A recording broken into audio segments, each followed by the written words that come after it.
خواب کی حیثیت ہے. قرآن پاک نے خواب بیان کیے. سورہ یوسف آپ پڑھیں گے تو حضرت یوسف خواب کی تعبیریں بتاتے تھے جیل میں جب آپ گئے تھے. 2 خواب وہاں بیان ہوئے. پھر قرآن مجید میں حضرت ابراہیم اور جناب اسماعیل کا جو ذبح کا واقعہ ہے وہ سارا خواب پر مشتمل ہے. انی ارا فی المنام انی اذبحک. حضرت ابراہیم نے جناب اسماعیل سے کہا تھا بیٹے میں نے خواب دیکھی ہے کہ میں تجھے ذبح کر رہا ہوں. اور جب حضرت ابراہیم علیہ السلام ذبح کر چکے, چھری پھر گئی دمبے کی گردن پہ, تو اللہ نے فرمایا یا ابراہیم قد صدقت الرؤیا, تو نے اپنا خواب سچا کر کے دکھایا ہے. سبحان اللہ. تو خواب کی حیثیت ہوئی نا. اس لیے یہاں مفسرین نے لکھا ہے کہ نبی کو جو خواب آتی ہے وہ اللہ کی طرف سے وحی ہوتی ہے. نبی کو جو خواب آتی ہے وہ اللہ کی طرف سے, بولیے اللہ کی طرف سے وہ وحی ہوتی ہے. پیغمبر کو جب بھی خواب آتی ہے وہ وحی الہی ہوتی ہے. اس بات کو سمجھ لیں. اور پھر خود حضرت یوسف کے خواب کا ذکر ہے. قرآن مجید کی سورہ یوسف کی آیت نمبر 4 اور 5 2 آیات میں نے تلاوت کی ہیں. حضرت یوسف علیہ السلام کے خواب کا تذکرہ ہے. حضرت یوسف خواب دیکھتے ہیں اور پھر اپنے والد سے بیان کرتے ہیں. کہتے ہیں اذ قال یوسف لابیہ, جب کہا یوسف نے اپنے باپ سے, یا ابتی انی رأیت 11 کوکبا, اے ابا جی میں نے دیکھا ہے. کیا دیکھا ہے؟ میں نے 11 ستارے, ایک سورج اور ایک چاند دیکھا ہے. رأیتہم لی ساجدین, کہ وہ مجھے سجدہ کر رہے تھے. 11 ستارے, ایک سورج اور ایک چاند مجھے سجدہ کر رہے تھے. خواب بیان کیا. حضرت یوسف نے اپنے والد جناب یعقوب کو خواب, اب جناب یعقوب کیا کہتے ہیں؟ قال یا ابتی, کہا اے میرے بیٹے, لا تقصص رؤیاک علی اخوتک, اے بیٹے یہ خواب اپنے بھائیوں کو نہیں سنانا. کیوں؟ فیکیدوا لک کیدا, وہ تیرے ساتھ کوئی چال چلیں گے. اور پھر الزام بھائیوں پہ نہیں لگایا. فرمایا ان شیطان للانسان عدو مبین, اس لیے کہ شیطان آدمی کا کھلا دشمن ہے. تم نے اپنے بھائیوں کو خواب سنانا, تو خواب کا ذکر بیان کیا. خواب کو قرآن پاک نے, اور وہ خواب پھر ان کا سچا ہوا. حضرت یوسف کا وہی خواب بعد میں سچا بھی ہوا. جب آپ کے والد نے, والدہ نے, بھائیوں نے آپ کو جا کے سجدہ کیا تو وہ خواب بعد میں سچا ہوا. تو خواب کی حقیقت ہے. میرے اعلیٰ حضرت امام اہل سنت مجدد نیت حاضرہ مؤید ملت طاہرہ صاحب حجت القاہرہ مولانا امام شاہ احمد رضا فاضل و محدث بریلوی رحمت اللہ علیہ, اعلیٰ حضرت نے خواب کی 4 حقیقتیں بیان فرمائی ہیں. اور اعلیٰ حضرت کا کمال یہ ہے کہ تھوڑے لفظوں میں زیادہ بات کر جاتے ہیں. اعلیٰ حضرت نے 4 خواب کی حیثیتیں بیان کی ہیں, یہ آپ نے یاد کرنی ہے.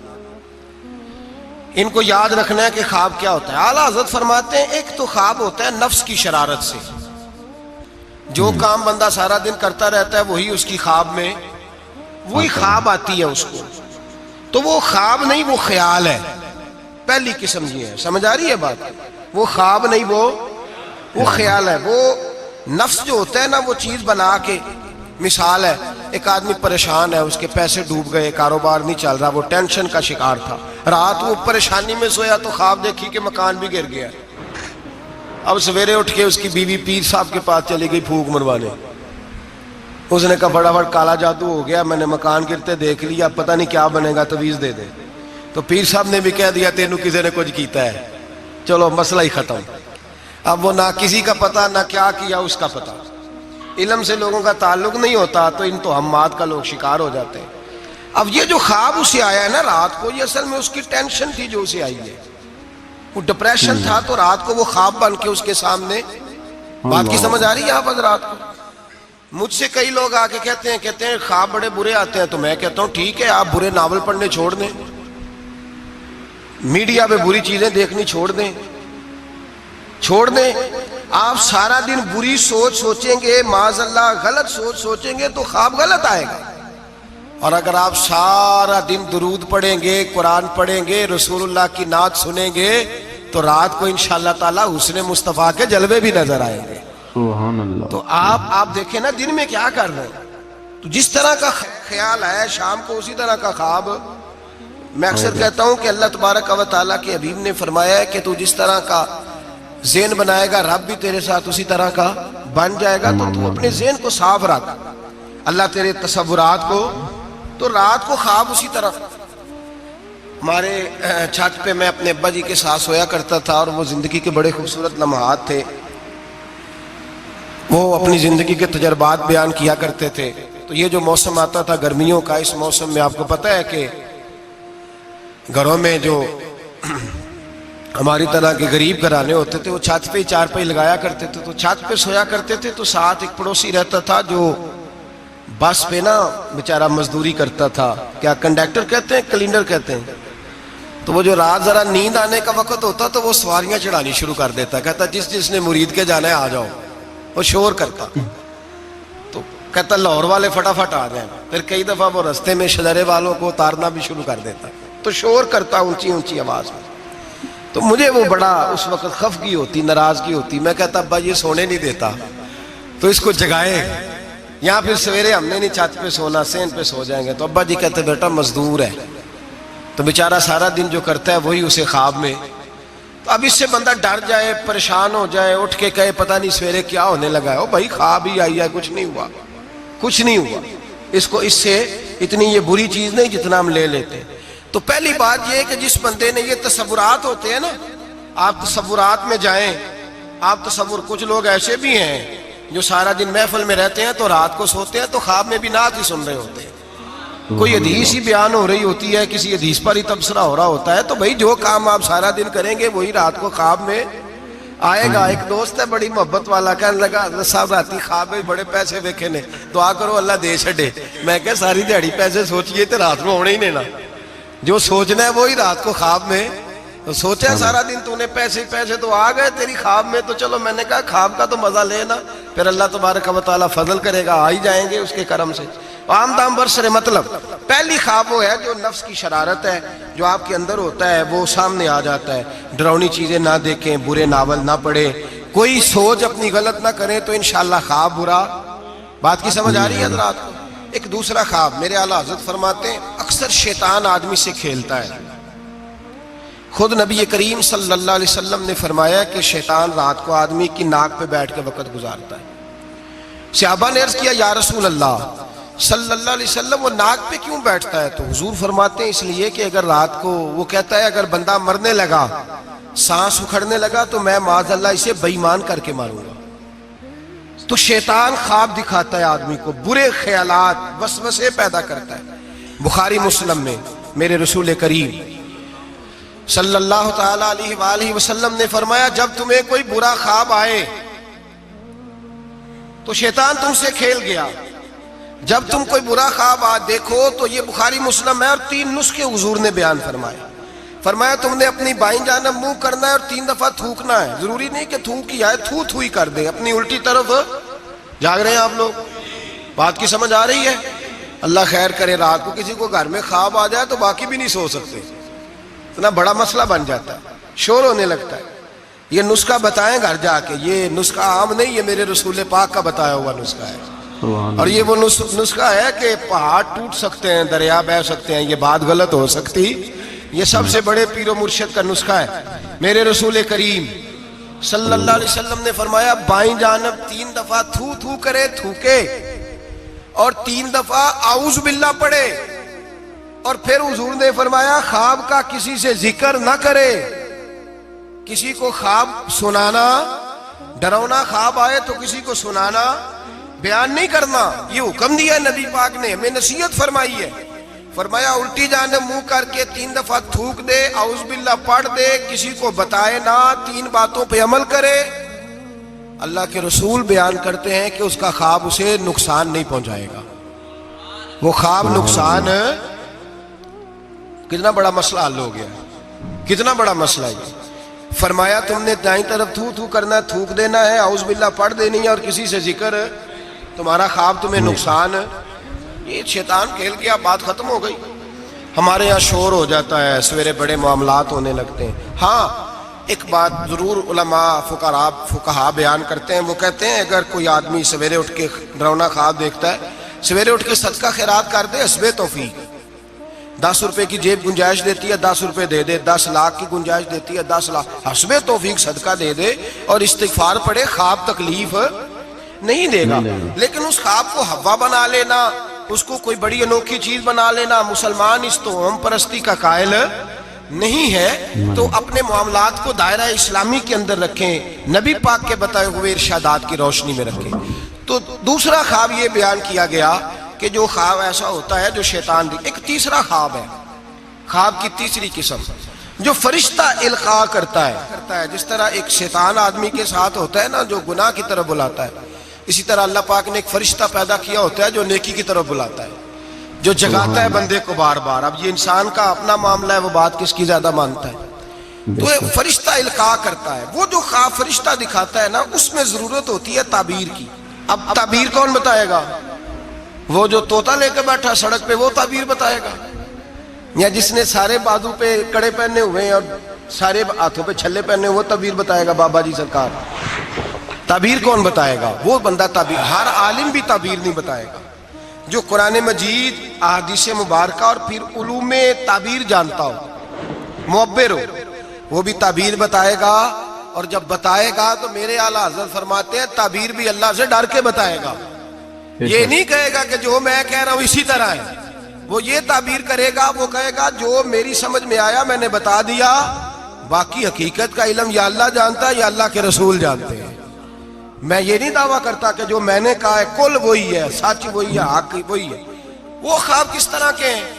حضرت ام فضل رضی اللہ تعالیٰ عنہ، یہ نبی پاک صلی اللہ علیہ وسلم کی چچی ہیں، جناب عباس کی زوجہ ہے، حضور کے پاس آئیں ڈری ہوئی، عرض کرنے لگی یا رسول اللہ صلی اللہ تعالیٰ علیہ وسلم، حضور میں نے بڑی خوف والی خواب دیکھی ہے۔ فرمایا چچی کیا ہو گیا؟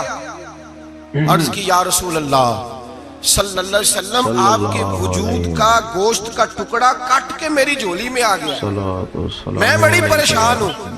اللہ کے رسول سن کے مسکرائے، فرمایا یہ پریشانی والی خواب تو نہیں، تو خوشی والی خواب ہے۔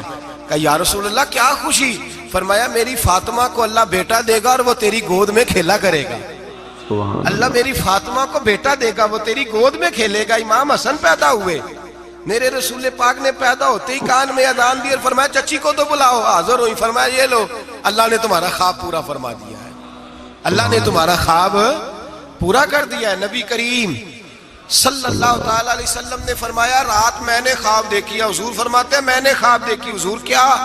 فرمایا لوگوں نے قمیضیں پہنی ہیں، کسی کی قمیض پیٹ تک ہے، کسی کی سرین تک ہے، کسی کی گھٹنوں کے نیچے تک ہے۔ عمر میں نے تمہیں دیکھا ہے، اتنی لمبی قمیض پہنی ہوئی تھی کہ تمہاری ٹخنوں تک جا رہی تھی، پیروں تک۔ حضرت عمر پریشان ہو، حضور کیا تعبیر ہے اس خواب کی؟ تو میرے مصطفیٰ کریم نے فرمایا خوش ہو جا، اس کی تعبیر یہ ہے کہ کسی کا دین یہاں تک ہے، کسی کا یہاں تک ہے، تو سارا ہی دین میں لپٹا ہوا ہے، تو سارا دین میں لپٹا ہوا ہے، یہ تعبیر ہے اس کی۔ تو ایک خواب وہ ہے جو محتاج تعبیر ہے، جو کسی معبر کے پاس جائیں اس کو کہیں کہ میں نے یہ والی چیز دیکھی ہے تو مجھے اس کی تعبیر بتائیں یہ کیا ہے، اپنی مرضی، اس کے لیے ضرورت ہوتی ہے۔ حضرت جنید بغدادی رحمت اللہ تعالیٰ علیہ کا مرید تھا، تو وہ کہنے لگا لوگوں سے کہ اب مجھے پیر صاحب کی ضرورت نہیں۔ ہمارے معاشرے میں تو خیر کسی کو بھی پیر صاحب کی ضرورت نہیں، سارے سیانے ہیں، اس زمانے میں تو ضرورت کسی کو بھی نہیں۔ تو وہ کہنے لگا مجھے ضرورت نہیں پیر صاحب۔ کہا کیا ہوا؟ کہنے لگا میں پیر صاحب سے آگے گزر گیا ہوں۔ جس طرح کہتے نہیں سیانے مرید، ایسے حضرت صاحب نے نہیں کرنا چاہیے، اس طرح کہنے لگا جی میں پیر صاحب سے آگے گزر گیا ہوں۔ کہا وہ کس طرح؟ کہنے لگا جی میں تو روز رات کو جنت میں ہوتا ہوں۔ داتا صاحب نے لکھا ہے کشف الماجوز میں، حضرت جنید بغدادی رحمت اللہ علیہ کو کسی نے آ کے بتایا تو آپ تشریف لے گئے، فرمانے لگے یار کس جنت میں ہوتا ہے؟ کہنے لگا بابا جی آپ تو بیٹھے ہوتے ہیں بغداد کی مسجد میں، تو میں تو رات جنت کی سیر کرتا ہوں۔ فرمانے لگے آج رات جنت جائے تو ایک دفعہ لاہور بھی پڑھ لینا۔ تو وہ کہتا ہے میں رات کو جنت میں تھا، لاہور شریف پڑھی، میری آنکھ کھلی تو میں روڑی کے ڈھیر پہ بیٹھا ہوا تھا۔ دوڑا گیا حضرت جنید بغدادی کہ حضور یہ کیا ہے؟ آپ فرمانے لگے تو میرے پاس آتا تھا تو پرہیزگار بننے لگ گیا تھا، تیرے اندر تقوی پیدا ہونے لگا تھا، تو رب رب کرنے لگا تھا، شیطان آیا ہے تجھے بہکایا ہے، مجھ سے دور کیا ہے تاکہ تو دین نہ سیکھ جائے، کسی نہ کسی طریقے سے تیرے ذہن پہ اس نے کنٹرول ڈالا ہے، کوئی نہ کوئی بہانہ لگا کے تجھے پیچھے، اور تو بیوقوف اس کے چکر میں آ گیا ہے۔ لیکن میں تجھ سے ناراض نہیں ہوں گا، میرا تیرا رشتہ دینداری کا رشتہ ہے، تو آ جا نئے سرے سے رب رسول کا دین سیکھ، میں تیری نئے سرے سے تربیت کرنے کو تیار ہوں۔ تو میرے بھائی محتاج آپ کو کوئی ایسا خواب آئے تو وہ تعبیر کا محتاج ہے، اس کی تعبیر پوچھیں کسی بندے سے، معبر سے پوچھیں، اس سے پوچھیں کہ اس کا کیا مطلب ہے، خود بخود گھڑ نہ لیں۔ اور وہ بھی میں نے کہا تعبیر بتانے والا بھی حتمی علم تو امام مالک سے ہارون رشید نے کہا اس سوال کا جواب دیں، فرمانے لگے مجھے نہیں آتا، تو کہنے لگا اتنے بڑے امام ہو تو اس سوال کا جواب نہیں آتا؟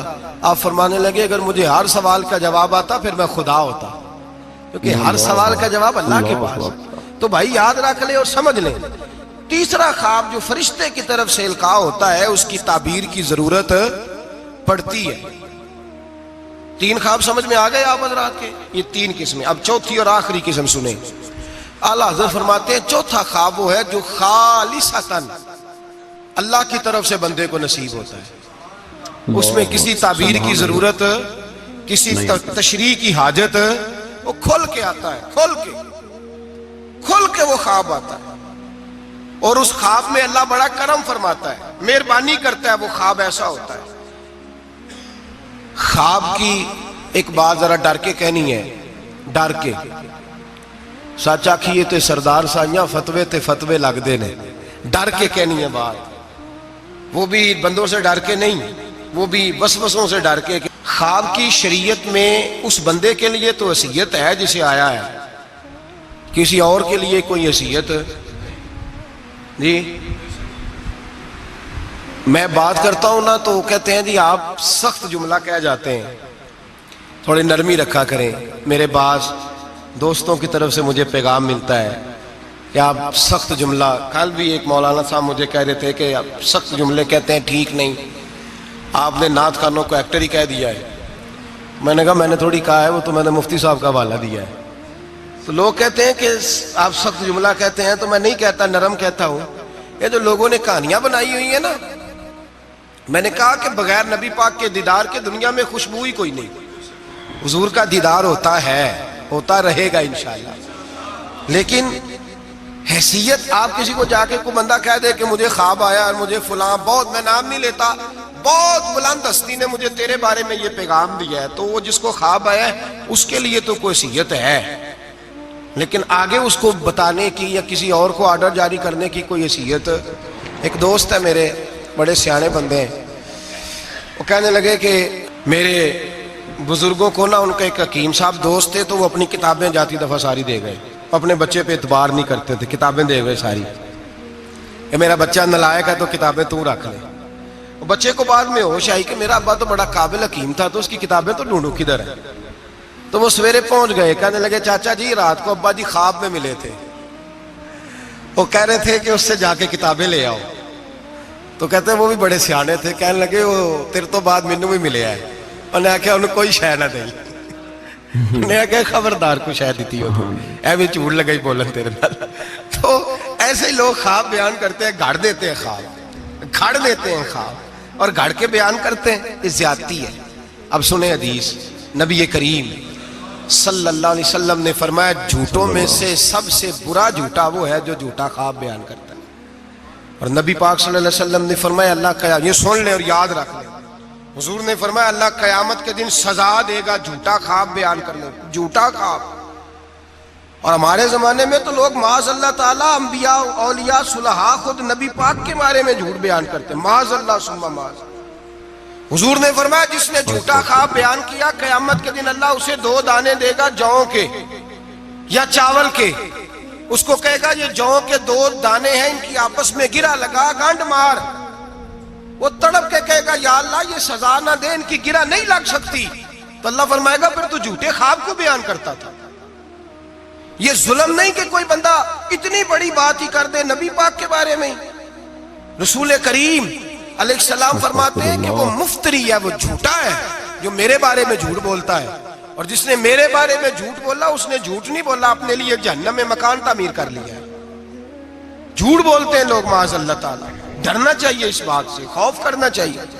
بہرحال عام دام برسر مطلب ایک سچا خواب ہوتا ہے، وہ اللہ کی طرف سے انسان کو نصیب ہوتا ہے، وہ القاء ہوتا ہے۔ اور میرے نبی کریم صلی اللہ علیہ وسلم نے فرمایا، لوگ مانتے نہیں، کسی بزرگ کی خواب بیان کرو کہتے کیسے ہو سکتا ہے، کسی اللہ والے کی بات کرتے جی ممکن ہی نہیں، وہ کیسے نہیں ممکن؟ بخاری مسلم کی حدیث سنو، نبی کریم علیہ السلام نے فرمایا میرے بعد نبوت ختم ہو گئی پر مبشرات خوشخبریاں ابھی باقی ہیں۔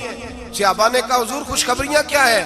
فرمایا جب اللہ تمہیں اچھے خواب دکھائے تو سمجھو اللہ تمہیں خوشخبریاں عطا فرما رہا ہے۔ جب تمہیں اچھے خواب آئے، بخاری مسلم میں نبی پاک صلی اللہ علیہ وسلم نے فرمایا خواب نبوت کا 46واں حصہ ہے۔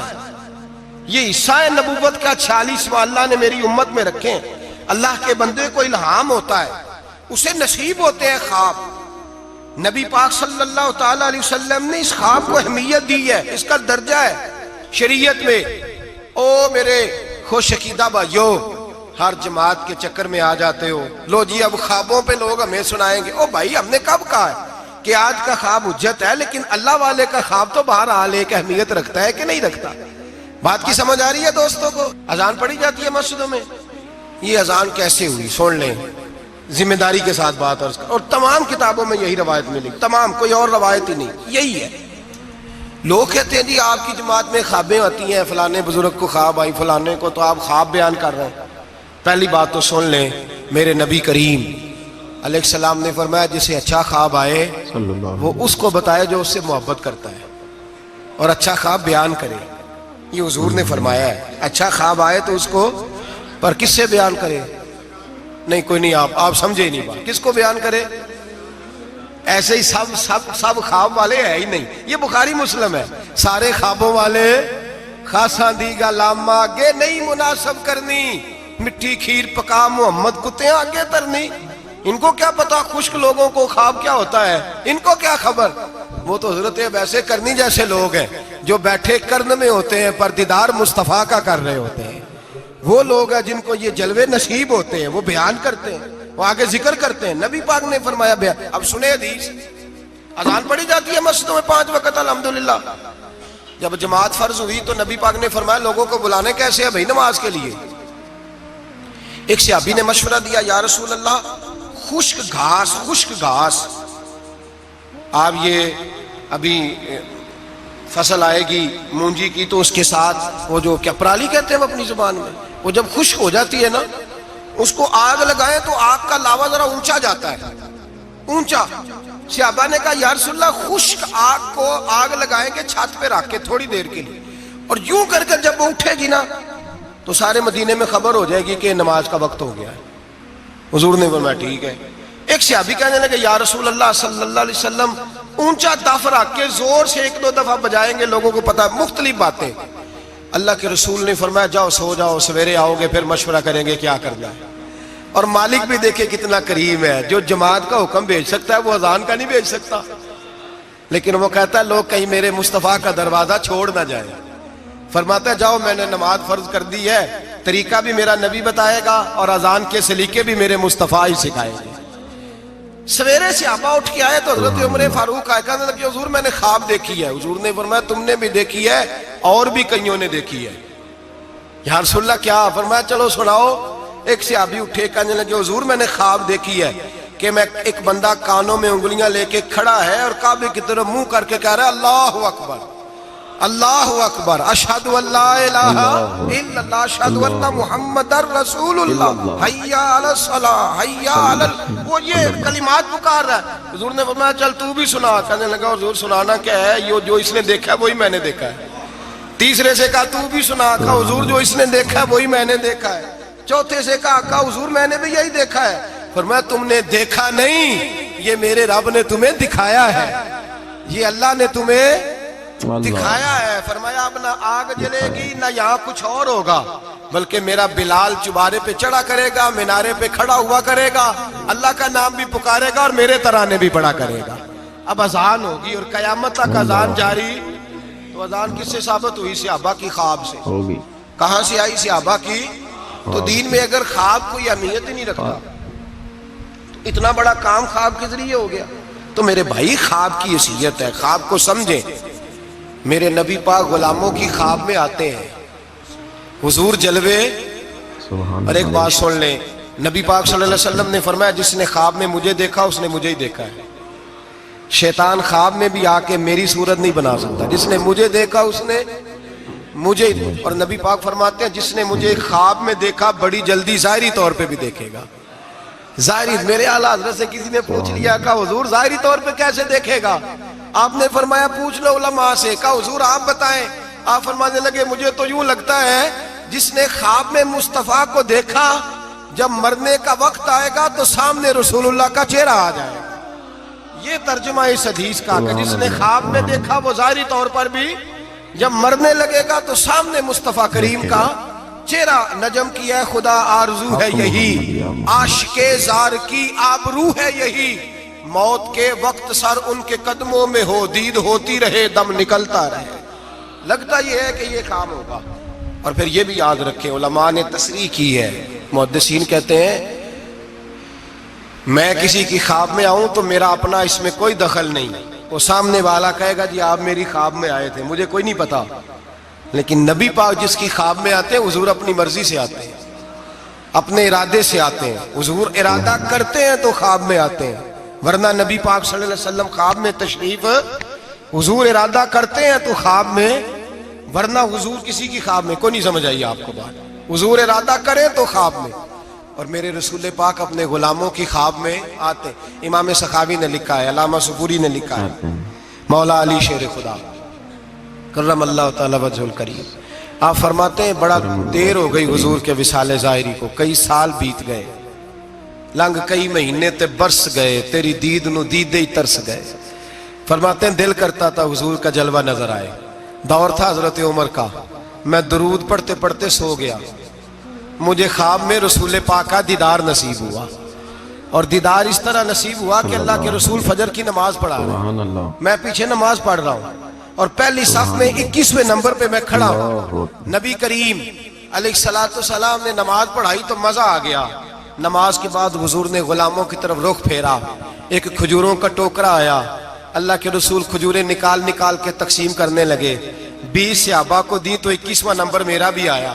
حضرت علی کہتے ہیں میں خواب دیکھ رہا ہوں, خواب میری وچ ماہی آیا تے میں گل وچ پا لئیاں باواں, ڈر دی ماری اکھ بھی نہ کھولا کتے پھر بچھڑ نہ جاواں. کہتے ہیں میں نے دیکھا حضور نے کھجور اٹھائی, اس کو صاف کیا, مجھے دی. فرماتے ہیں کچھ کھجور کا مزہ, کچھ دست مبارک کا مزہ, کمال ہی ہو گئی, اتنا ذائقہ آیا. حضرت علی فرماتے ہیں دل بڑا کرتا تھا کہ ایک کھجور اور مل جائے, پر سب کو ایک ایک ملی تھی, میں نے مطالبہ نہیں کیا. فرماتے ہیں ابھی کھجور کھا ہی رہا تھا کہ مسجد میں اذان کی آواز آئی. میرے دل سے ہاں نکلی کہ یار کبھی تو ٹھہر جاتا نا, تھوڑی دیر کبھی ٹھہر جاتا نا, ذرا ٹھہر جا مؤذن, میرا دل دہل رہا ہے, تو ذرا ٹھہر جاتا. کہتے ہیں اٹھا, وضو کیا, سنت پڑھی, بوجھل قدموں سے مسجد گیا, پہلی صف میں کونے میں بیٹھ گیا. مکبر نے اقامت کہی, عمر مصلی پہ کھڑے ہوئے. کہتے ہیں میں چونکا اس وقت جب عمر فاروق نے بھی وہی صورتیں شروع کر دیں جو رات خواب میں رسول پاک نے پڑھی تھی. میں بڑا حیران ہوا, نماز مکمل کر کے عمر بھی اسی طرح دیوار سے ٹیک لگا کے صحابہ کی طرف منہ کر کے بیٹھے جیسے نبی پاک بیٹھے تھے. حد ہو گئی کہ کھجوروں کا ٹوکرا بھی آ گیا. کہتے ہیں فاروق اعظم بانٹنے بھی لگے, 21واں نمبر میرا بھی لگ گیا. عمر نے کھجور دی تو ذائقہ بھی بڑا ہی آیا. حضرت علی شیر خدا فرماتے ہیں حضور سے تو ادب کی وجہ سے مانگ نہیں سکا تھا, عمر اپنا یار تھا. ایک کھجور کھائی تو میں نے کہا عمر یار ایک اور دے دے.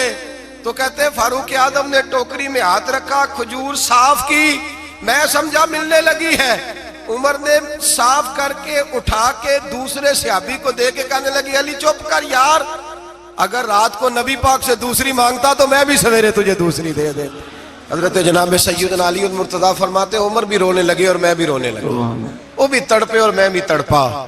تو کہنے لگے علی تو کیا سمجھتا ہے, مصطفیٰ نے تیری جولی میں خیرات ڈالی ہے. وہ حبیب رات روضہ انور سے نکلے ہیں تو سب کے گھروں کو روشن کر کے گئے ہیں, وہ میرے اوپر بھی بڑا کرم فرما کے گئے. بھائی جس نے مجھے دیکھا اس نے مجھے ہی دیکھا. حضرت علامہ نورانی رحمت اللہ تعالی علیہ نے ایک دفعہ کہا کہ بھئی تم لوگ زیادتی کرتے ہو, وہاں جن لوگوں کی حکومت ہے عرب میں ان کو للکارا, کہا تم ظلم کرتے ہو, یہ تمہارے عقیدے صحیح نہیں. وہاں ایک شخص نے بڑی غلط کتاب لکھی تھی, اس نے کہا تھا نبی پاک کا جو روضہ ہے گنبد ہے وہ سب سے بڑا بت ہے. علامہ نورانی نے احتجاج کیا تو شور ہو گیا کہ شاید پابندی لگ گئی ہے, یہ مدینے نہیں جا سکتے. تو صحافی جو ہوتے ہیں یہ بال کی کھال اتارتے, نورانی صاحب ایئرپورٹ پہ تھے تو کافی قریب کیا کہنے لگا سنا ہے آپ پہ پابندی لگ گئی، آپ وہاں جا نہیں سکتے. آپ فرمانے لگے یہ میرا اور میرے خدا کا معاملہ تم کیوں پوچھتے ہو، میرا اور میرے رسول کا معاملہ تم کیوں پوچھتے ہو، چھوڑو لگ گئی. حالانکہ علامہ نورانی کے والد کی قبر جنت البقیع میں، ان کا سسرال مدینے میں، نورانی صاحب کا نکاح مدینے میں ہوا تھا. مولانا فضل الرحمان علیہ رحمہ کی صاحبزادی علامہ ضیاء الدین مدنی کی پوتی ان کے گھر تھی. ان کا آنا جانا تھا. بود و باشی عربی تھی، بہت بڑے وہاں کے وہ باشی تھے، بہت سارا ان کا خاندان نیشنل تھا عرب کا. کہا جناب پہ پابندی لگ گئی. کہنے لگے یار میرا اور نبی پاک کا معاملہ ہے، تم کون ہوتے ہو؟ لیکن بات چھوڑ ہی نہیں رہے تھے، بار بار بات ہوتی. وہ کہتے تم کوئی اور سیاسی بات کرو، ملک کی بار بار بات ہوتی. صحافی نے پکڑ ہی لیا. کہنے لگا علامہ بتانا پڑے گا، آپ تو حضور سے محبت کا دعویٰ کرتے ہیں اور آپ لوگوں کا خیال ہے کہ سال میں مدینے چکر نہ لگے تو سال نہیں گزرتا. اتنے عشق کا دعویٰ اور پابندی لگ گئی ہے تو کیسے جاؤ گے؟ تو علامہ نورانی نے صحافیوں کے بیچ کھڑے ہوئے موٹا جملہ کہہ دیا، بڑی بات کہہ دی. پلٹ کے دیکھا، کہنے لگے میں نے وضو کیا ہے اور 66 سال سے ہر سال مصلی رسول پہ کھڑے ہو کے قرآن سناتا ہوں، اور زندگی میں کوئی بڑے سے بڑا آدمی 36 سال سیاست کے باوجود 1 روپے کی کرپشن کا الزام نہیں لگا سکا. میں کرائے کے مکان میں رہ کے وقت گزارنے والا شخص ہوں، میں فقیر مصطفیٰ ہوں، تم کیوں اس طرح کے سوال کرتے ہو؟ کہنے لگے مولانا بتائیں، پھر بتاتے کیوں نہیں؟ آپ فرمانے لگے سنو پھر، میرا باپ احمد رضا بریلوی علیہ رحمہ کا خلیفہ ہے، ہم کوئی معمولی لوگ نہیں ہیں. میرے مدینے جانے پہ پابندی ہے تو کیا ہوا؟ میرے ہی مدینے جانے پہ پابندی ہے نا، نبی پاک کے پاکستان آنے پہ تو کوئی پابندی نہیں نا، رسول اللہ کے آنے پہ تو کوئی پابندی نہیں نا. فرمایا ہم عشق کے بندے ہیں، کیوں بات بڑھائی ہے؟ میں ایک دفعہ رو کے درود پڑھوں گا، میرا نبی مجھے دیدار کرا جایا کرے گا، میرے گھر میں آ کے حضور دیدار کرا دیں گے. ہم کوئی معمولی لوگ نہیں، تر دامنی پہ شیخ ہماری نہ جائیے، ہم دامن نچوڑ دیں تو فرشتے وضو کریں. اور صحافی کہنے لگا میں نے بھی ساری زندگی سیاستدان دیکھے، دنیا دیکھی، اور میں تو پینٹ کوٹ پہن کے انٹرویو لینے آیا تھا، لیکن مولانا کی بات دل سے ٹکرائی. مجھے کبھی نہیں پتا تھا کہ محبت رسول کیا ہوتی ہے. میرے بھی آنسو نکل گئے اور میں بھی پلٹ کے مولانا کے ہاتھ چومنے لگا. میں نے کہا مولانا اگر آپ کے جملوں میں اعتماد ہے تو آپ کے عقیدے میں کتنا اعتماد ہوگا، نظریے میں کتنا حسن ہوگا. اعلیٰ حضرت کہتے ہیں واللہ وہ سن لیں گے اور فریاد کو پہنچیں گے ہم. اتنا تو ہو کوئی فریاد کرے دل سے. میرے رسول کریم سید عالم صلی اللہ علیہ وسلم اپنے غلاموں پہ کرم فرماتے. شاہ ولی اللہ محدث دہلوی ہندوستان میں جتنے مکاتب فکر ہیں سب کے متفقہ پیشوا ہے شاہ ولی اللہ. جو بھی کسی مکتبہ فکر سے تعلق رکھتا ہے شاہ ولی اللہ صاحب سے اس کا سلسلہ حدیث ملتا ہے. شاہ ولی اللہ صاحب کہتے ہیں میرے ابا جی شاہ عبد الرحیم محدث دہلوی بیمار ہو گئے، ساری زندگی نبی پاک کا دین پڑھایا، ساری زندگی حضور کے فرمان سے لوگوں کو آگاہ کیا، قرآن و سنت کا درس دیا، فالج ہو گیا، لوگ باتیں کرنے لگے. کہتے ہیں میرے والد صاحب کہتے ہیں میں رونے لگا کہ یا رسول اللہ میں کسی اور کا تو نہیں، میں تو آپ کا ہوں، نظر کرم ہونی چاہیے. فرماتے ہیں میرے والد گرامی کہ اچانک میرے گھر میں روشنی پھیلنے لگی، خوشبو آنے لگی، اور میرے استاد گرامی شاہ عبدالعزیز محدث دہلوی خواب میں آئے. کہنے لگے عبد الرحیم یہ چارپائی سیدھی کر، جس طرف تیری چارپائی کے پیر ہے یہ دروازہ اس طرف کھلتا ہے، جلدی سے سائیڈ بدل. کہتے ہیں میں نے فٹافٹ شاگردوں سے کہا سائیڈ بدل دی. میں نے کہا استاد جی کیا ہونے لگا ہے؟ کہنے لگے تیرے گھر میں رسول اللہ تشریف لا رہے ہیں، نبی پاک کی جلوہ فرمائی کا وقت ہے. فاصل العارفین میں شاہ ولی اللہ، میں نے اس آدمی کی بات چھیڑی ہے جو سب کے متفقہ ہے. کہتے ہیں اندر آئے، نور آیا، روشنی آئی، خوشبو آئی. شاہ عبد الرحیم صاحب کہتے ہیں میں کیا دیکھتا ہوں، مصطفیٰ کریم آئے ہیں، ایک طرف ابو بکر صدیق ہے، دوسری جانب مولا علی شیر خدا ہے. فرماتے حضور تشریف لائے، اپنا کوئی ملے تو دکھ سارے یاد آ جاتے ہیں. کہتے ہیں وہ بیماری کا دکھ، ایک تنہائی، ایک غربت، ایک بیماری، ایک بڑھاپا، ایک لوگوں کے تانے. حضور کو دیکھا نا تو میرے آنسو دریا کی طرح بہے. کہتے ہیں رسول پاک میرے قریب آئے، میں فالج زدہ تھا، اٹھ نہیں سکتا تھا، چارپائی پہ بیٹھے بیٹھے میں نے حضور کے سینے پہ سر رکھ دیا اور رونے لگا. میرے آنسو حضور کے کرتے پہ گرنے لگے. کہتے ہیں نبی پاک کی داڑھی مبارک میرے چہرے سے لگنے لگی. اتنی تسلی دی محبوب نے، اتنی تسلی دی کہ فرماتے اگلے پچھلے سارے غم ہی میں بھول گیا، مجھے لگا کہ دنیا کا خوش قسمت خوش نصیب شخص میں ہوں اور مجھے فرشتے جن اور انسان سلامی دینے آ رہے ہیں۔ شاہ عبد الرحیم صاحب کہتے ہیں جہاں جہاں درد تھی نبی پاک نے دستے شفا پھیرنا شروع کیا، کہتے ہاتھ حضور کا لگتا گیا، شفائیں اللہ عطا فرماتا گیا۔ فرماتے شفائیں دوڑ گئی، خوشبوئیں پھیل گئی، طاقتیں آ گئی۔ فرماتے حضور نے تھپکی دی، کہا بس کر دے میں آج ہو گیا ہوں، میں آج ہو گیا ہوں۔ تسلی دی مصطفیٰ کریم، تسلی۔ خواب میری وچ آیا ماہی، میں اودے گل وچ پا لئیاں باواں، پھر ڈر دی ماری اکھ بھی نہ کھولاں، کتے پھر وچھڑ نہ جاواں، چر ہویا مینوں ترلے لیندیاں، کدی موڑ میرے ول واگاں۔ خواب میری وچ ایک بار جے آویں میں ساری عمر نہ جاگاں۔ کہا نبی پاک بس کرنا آج ہو گیا ہو۔ کہتے میرا دل کیا کہ حضور جا رہے ہیں تو کوئی تحفہ ہی عطا کر دے، اور پھر دل کیا کہ کبھی حضور اپنی داڑھی کے 2 بال مبارک منہ مبارک دے دے تو میرے نصیب چمک جائے۔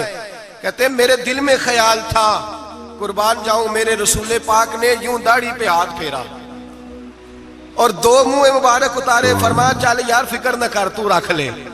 کہتے حضور نے مجھے دیے، اللہ کے حبیب جانے لگے، دروازے تک پہنچے تو میں نے اپنی چارپائی کو ٹٹولا تو بال ہی نہیں۔ میرے دل میں خیال آیا منہ مبارک کہاں گئے؟ کہتے نبی پاک نے رخ پھیرا اور حضور نے فرمایا تکیہ اٹھا کے دیکھ، میں نے تیرے تکیے کے نیچے رکھ دیے، تکیہ اٹھا کے دیکھ۔ فرماتے حضور چلے گئے، سویرے چنگا بھلا اٹھ کے چلنے لگا تو لوگ کہنے لگے یہ کرشمہ کیسے ہوا؟ میں نے کہا اس نے شفا دی ہے، جو شفا دینے والے کا محبوب ہے، جو شفا دینے والے کا حضور علیہ السلام کا دست مبارک پھرا ہے، شفا ہو گئی۔ اور میں نے کہا دلیل یہ ہے کہ مصطفیٰ یہ اپنے 2 بال مبارک بھی دے گئے۔ کہتے اعتراض کرنے والے فوراً کان کھڑے ہو گئے، عقل کو تنقید سے فرصت نہیں، عشق پر ایمان کی بنیاد رکھ۔ کہنے لگے یہ واقعی حضور کے 3 آ گئے، کہنے لگے واقعی۔ میں نے کہا جاؤ دھوپ میں لے کے جاؤ۔ کہتے وہ تینوں لے کے گئے، جب کمرے سے نکلے تو بادل کے ٹکڑے نے آ کے سایہ کر دیا۔ بادل کا ٹکڑا سایہ کرتا ہے، ایک مان گیا، 2 کہنے لگے جی اچانک ہو گیا۔ میں نے کہا دوبارہ جاؤ، 1 بار نہیں 2 بار نہیں 100 بار جاؤ۔ میں رسول اللہ کا نوکر ہوں، میں نوکری کر کے کھاتا ہوں، جھوٹ بول کے نہیں کھاتا۔ میں حضور کے نام پہ جھوٹ بولوں گا؟ اور جس کو نوکری کرنے سے وہ راج کے دے اسے جھوٹ بولنے کی کیا ضرورت ہے؟ فرمایا وہ دوسری بار گئے، سایہ پھر ہوا، آ کے میرے قدموں سے لگ گئے، کہنے لگے آپ بالکل ہی سچ کہہ رہے ہیں۔ ایک اور جماعت آ گئی، کہنے لگے ہمیں بھی زیارت کرائیں۔ میں نے تالے میں رکھے ہوئے تھے، تالا کھولتا ہوں تو کھلتا ہی نہیں، کھولتا ہوں تو کھلتا ہی نہیں۔ کہنے لگے شاہ جی خیر تو ہے، کیوں نہیں کھلتا؟ تو میں نے نظر ڈالی، میں نے کہا تم میں کوئی ایسا تو نہیں جس پہ غسل فرض ہو؟ غسل فرض ہو؟ ایک بندہ گردن جھکا کہنے لگا حضرت غلطی ہو گئی، میں فٹافٹ آ گیا نا، آ نہیں سکا۔ میں چل نکل مجمع سے۔ جو رب اپنے محبوب کے وجود پر مکھی نہیں بیٹھنے دیتا، جس نے محبوب کا سایہ نہیں بنایا کہ کسی کا پیر نہ آ جائے، وہ محبوب کے منہ مبارک کے قریب ناپاک آدمی کو آنے دے گا؟ نکل۔ کہتے مجمع سے نکلا، میں نے چابی لگائی تو تالا فوراً ہی کھل گیا۔ واللہ وہ سن لیں گے، فریاد کو پہنچیں گے ہم۔ اتنا تو ہو کوئی فریاد کرے دل سے۔ ایک درویش سے کسی نے مدینے میں پوچھا تھا، اس نے کہا تھا یار لوگ اکتا بھی جاتے ہیں بار بار مدینے، بار بار مدینے، بار بار مدینے۔ جملہ درویش کا ہے، اگر آپ کی سمجھ میں آ گیا تو بڑی اچھی بات ہے، نہ بھی آیا تو جملہ تو قیمتی ہے۔ کہا جناب بار بار مدینہ شریف بندہ اکتا بھی تو جاتا ہے تو اتنی بار؟ تو کہنے لگے اکتاتا وہ ہے جس سے گھر والے صحیح سلوک نہیں کرتے۔ جو کسی کے گھر جائے اور اسے پیار ملے، احترام ملے، کھانا اچھا ملے، شفقت ملے، محبت ملے، وہ تو کہتا ہے میں نے پھر جانا ہے، میں نے پھر جانا ہے، میں نے پھر جانا ہے۔ اور کئی دفعہ اپنے بچوں سے لڑ کے کہتا تمہارے پاس نہیں رہنا، اس کے پاس جانا ہے جو میری قدر بڑی کرتا ہے۔ کہنے لگے کیا کریں، تجلیوں کا لگا ہے میلہ، جدھر نگاہیں اٹھا کے دیکھا۔ یہ اس دروازے سے خیرات ہی نہیں ملتی، پیار بھی بڑا ملتا ہے۔ تو میرے بھائی حضور کا دیدار ہوتا ہے تو سورج میں روشنی ہے، نبی پاک کے جلوے چمکتے ہیں تو چاند میں ٹھنڈک ہے، حضور کے جلوے مہکتے ہیں تو سورج میں خوشبو ہے، پھولوں میں خوشبو ہے، چمیلی میں حسن ہے۔ یہ سارا حسن میرے مصطفیٰ کریم سید عالم صلی اللہ تعالی علیہ وآلہ وسلم کے دیدار کی برکت ہے۔ ہاں ظلم نہیں ہونا چاہیے، زیادتی لوٹ سیل نہیں لگانی چاہیے کہ ہر میری طرح کا گناہگار پاپی اٹھ کے کہے مجھے بھی دیدار ہوا، مجھے بھی دیدار ہوا، مجھے بھی۔ یہ زیادتی ہے، یہ ظلم ہے۔ ہاں کسی کو دیدار ہوا ہے تو خوش نصیب ہے، اپنے اعمال کو سنوارے، دیدار والے کام کرنے شروع کر دے، اپنے اندر تبدیلی لے آئے۔ دیدار ہوا تو پھر انقلاب بھی ہونا چاہیے، پھر اس کے اندر تبدیلی آ جانی چاہیے، پھر اسے اپنے اوپر محنت کرنی چاہیے۔ جی دوستو، آپ نے خوابوں کی تعبیر اور خوابوں کی حقیقت و حیثیت کے متعلق پیر صاحب کا بیان سماعت کیا۔ پیر صاحب فرما رہے تھے کہ خوابوں کی حیثیت قرآن کریم سے ثابت ہے کہ قرآن کریم کے اندر اللہ تبارک و تعالیٰ نے حضرت یوسف علیہ السلام کا خواب بھی بیان فرمایا ہے۔ خالق کائنات نے حضرت ابراہیم علیہ السلام کا خواب بھی بیان فرمایا ہے کہ خواب کا تعلق انسان کی اصل زندگی کے ساتھ بھی ہے، اور سرکار کا فرمان ہے کہ یہ نبوت کا 46واں حصہ ہے خواب، کہ خواب کچھ خواب وہ ہوتے ہیں جو بندہ دن کے اندر سوچتا ہے اس طرح کے اس کو خواب آتے ہیں، کچھ خواب شیطانی ہوتے ہیں، کچھ خواب خدا تعالیٰ کی طرف سے ہوتے ہیں، کچھ اچھے ہوتے ہیں، کچھ برے ہوتے ہیں۔ اسی طرح کے مزید بیانات سننے کے لیے ہمارا چینل سبسکرائب کریں اور بیل کے آئیکن کو دبائیں تاکہ اسی طرح کے مزید اچھے بیانات ہم آپ تک پہنچا سکیں۔